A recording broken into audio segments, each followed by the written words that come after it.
Eu sou Mário Persona e essas são as respostas que eu dei aos que me perguntaram sobre a Bíblia.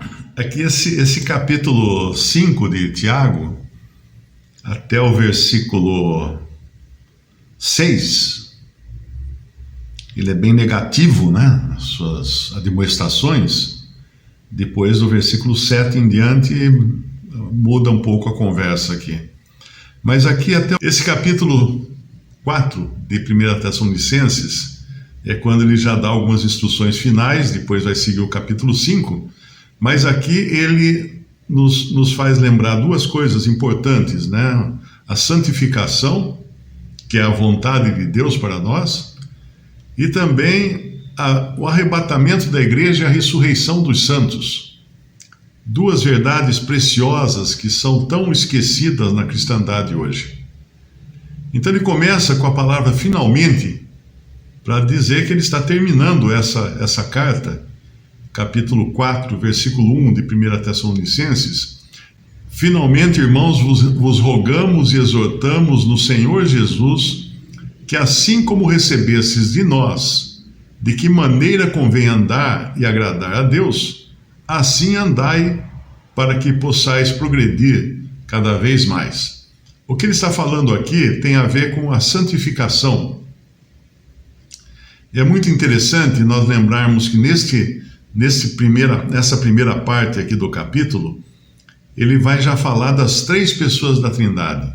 No versículo 2 ele falou: vós bem sabeis que mandamentos vos temos dado pelo Senhor Jesus. No versículo 3 ele fala: porque esta é a vontade de Deus. A vontade de Deus. E depois, no versículo 8, portanto, quem despreza isso não despreza ao homem, mas sim a Deus, que nos deu também o seu Espírito Santo. Então ele fala das três pessoas da Trindade aqui, e isso nos faz ver que é um assunto muito importante que ele vai tratar aqui. E o assunto aqui é santidade, amor e a vinda do Senhor. São três temas, basicamente, que ele vai tratar aqui. Eu tinha falado só santidade e a vinda do Senhor, mas tem o amor no meio disso aqui, dessas palavras. Então ele vai no versículo 2, porque vós bem sabeis que mandamentos vos temos dado pelo Senhor Jesus. É muito importante entender que os mandamentos do Senhor Jesus não são os mandamentos da lei, embora alguns possam se coincidir com mandamentos dados na lei de Moisés.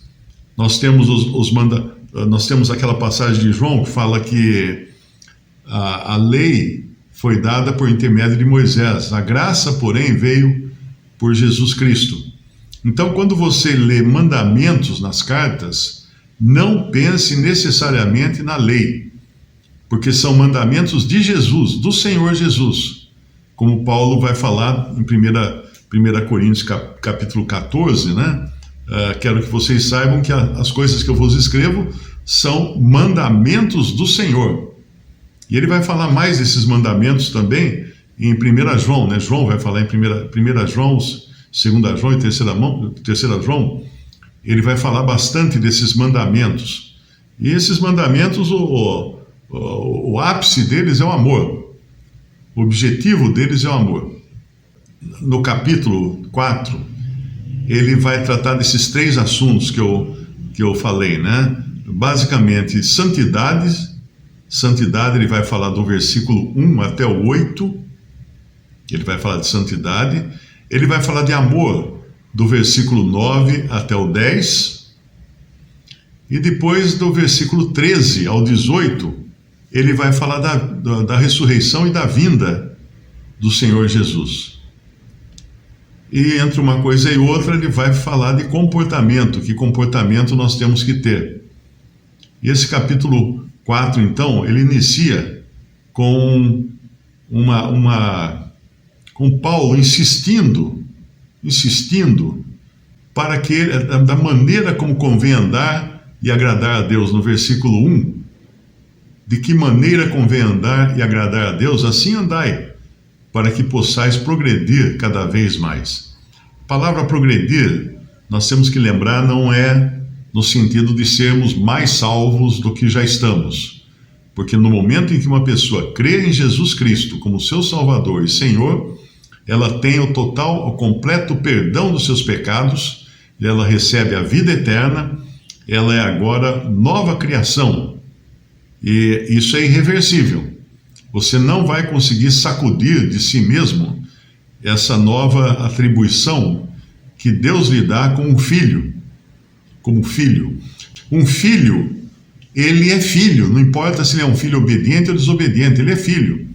Quando um filho desobedece, o pai coloca ele de castigo, põe lá sentado no canto, não deixa ele jogar games, tem algumas restrições, mas ele continua filho. Ele continua filho, tão filho quanto o filho obediente que não fez nenhuma desobediência, que não praticou nada de errado. E se a casa pegar fogo, é muito provável que o pai vai correr salvar primeiro o filho que está de castigo, porque ele estando de castigo, ele está sempre no pensamento do pai.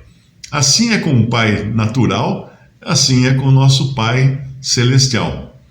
Então aqui esse capítulo 4, depois de Paulo insistir para que eles andassem em santidade, ele vai mencionar algumas coisas aqui que são muito parecidas com o andar de um homem do Antigo Testamento que andou agradando a Deus.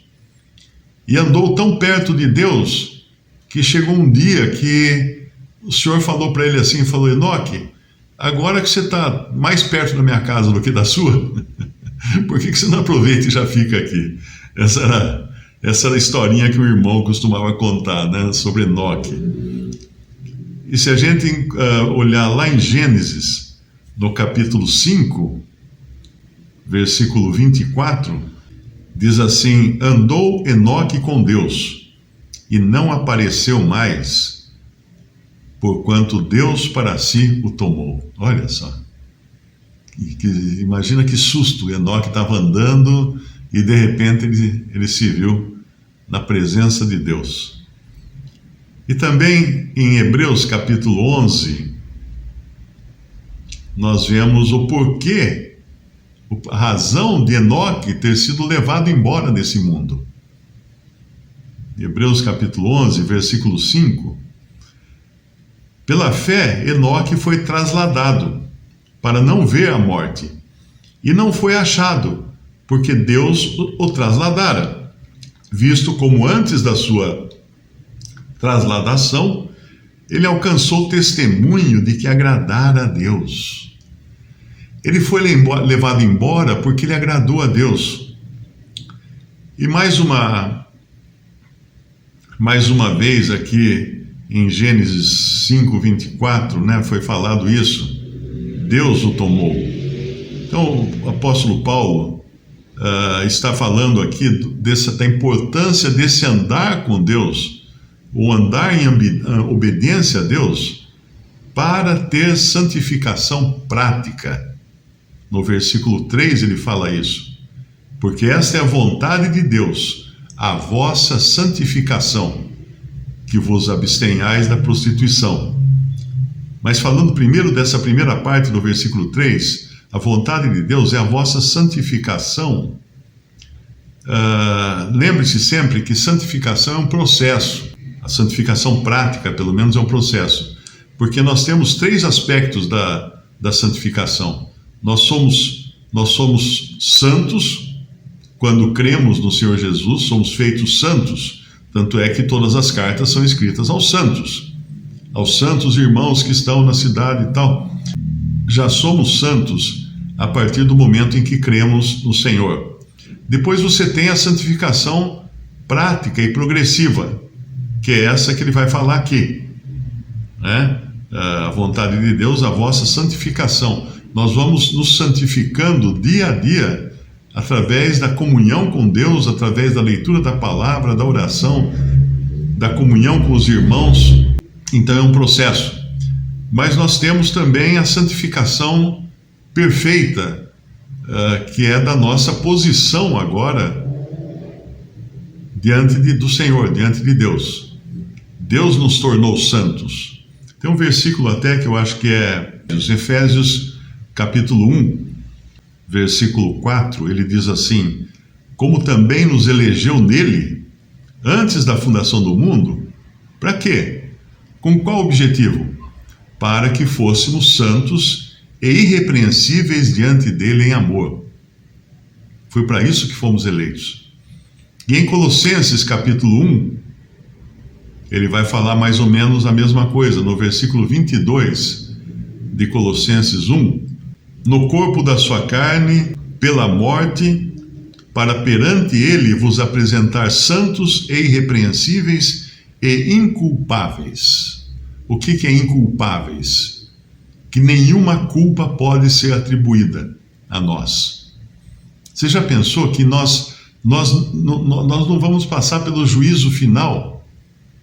Porque não temos culpa alguma, não temos pecado nenhum do qual Deus queira nos acusar. Vamos passar, sim, pelo tribunal de Cristo, que é um julgamento das obras, não do crente, das obras. Como se fosse um julgamento numa exposição de arte, de quadros, né? Você é um pintor, você participa de uma exposição, eles vão julgar a sua obra. Eles não vão julgar você, né? Se você está de cabelo bonito, se você tomou banho, nada disso. Eles vão julgar a sua obra, o quadro que você levou para a exposição. É isso que vai ser julgado numa exposição de arte. Então, esse é o equivalente ao tribunal de Cristo. O juízo final, o crente não entrará no juízo final.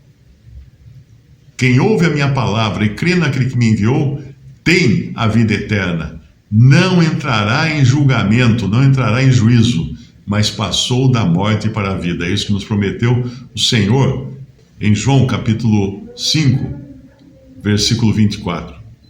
Agora em 1 Tessalonicenses capítulo 3, o capítulo anterior, nós vemos mais alguma coisa dessa santificação, no versículo 13, para confirmar os vossos corações, para que sejais irrepreensíveis em santidade, diante de nosso Deus e Pai, na vinda de nosso Senhor Jesus Cristo, com todos os seus santos. Eu acho que só faltou explicar uma coisa: o que é santidade? Não é? A gente fala tanto de santo, ser santo, tal, mas o que é santidade? Santidade é separação do mal. Nós nos tornamos cada vez mais santos quando nós nos separamos cada vez mais do mal. E por incrível que pareça, a primeira vez que eu ouvi esse conceito, eu ainda estava na congregação batista lá de Alto Paraíso, e eu tocava violão, né? A gente, na hora que reunia lá, cantava hinos e eu levava meu violão. Eu tinha um violão de 12 cordas, um tremendo de um som, que depois, quando eu estava terminando de construir minha casa em Limeira, eu precisei vender, porque acabou o dinheiro. Aí eu vendi meu violão de 12 cordas. E esse violão eu usava também na rua, para pregar o evangelho. A gente costumava sair das ruas lá, ir numa esquina que tivesse mais do que 3 pessoas. Pensar em uma cidade daquele tamanho com movimento é esperar muito, mas ia numa esquina onde a gente via que tinha aglomeração, na frente de um boteco, alguma coisa assim. Então aí a gente pegava, eu levava esse meu violão, aí nós cantávamos alguns hinos, eu tocando o violão, e depois eu tinha um rádio gravador Grundig, que nós ganhamos do meu sogro, um rádio alemão, e era gravador também. Então o que eu fazia? Eu colocava uma fita nele, sem fita, né? Só o cartucho. Colocava o cartucho e punha para gravar. Porque a hora que punha para gravar, ele tocava o som que você estava gravando, tinha um microfone, ele tocava pelo alto-falante do rádio gravador, que era um som muito bom. Então eu usava aquilo como amplificador de som na hora da pregação. Então pregava usando, alguém ficava segurando, bem mambembe, né? Aí então eu pregava o evangelho com alguém do lado segurando o gravador. E tocava hinos e cantava hinos também, muito, muito gostoso, muito, muito legal aquele tempo lá. Como eu falei, a primeira vez que eu escutei a respeito de santidade e santificação foi justamente de uma irmã lá de Sobradinho, que era uma irmã, já está com o Senhor, inclusive, era uma irmã muito querida, muito ativa nas coisas do Senhor. E ela falou assim: meu irmão, ela tem um sotaque meio carioca, sabe? Meu irmão, você deve usar o seu violão só para cantar para o Senhor, porque é um violão santificado. É claro que tinha uma pitada ali de religiosidade, né? Porque ela se reportava ao que acontecia no Antigo Testamento, onde os instrumentos dos cantores, os utensílios do templo e tudo mais, eram santificados porque eles eram separados para uso exclusivo do Senhor. E isso não quer dizer que se você tiver um violão, você não pode tocar uma música romântica, alguma coisa assim, não é isso. Nós não estamos hoje vivendo nos tempos da lei. E nem temos instrumentos santificados para o Senhor. Mas aquilo nunca mais me esqueci, né? O que era santificação era você separar alguma coisa para o uso do Senhor. E no caso do cristão, separar a si mesmo, a si próprio, para o uso do Senhor. Isso é santificação. Então, por que um cristão ele não deve viver de qualquer jeito? Porque ele está santificado. Porque ele tem que se santificar para ser usado pelo Senhor. Não ser usado pelo mundo, pelas coisas dos homens, para ser usado pelo Senhor. E porque esta é a vontade de Deus, a vossa santificação, que fala aqui em 1 Tessalonicenses capítulo 4, versículo 3.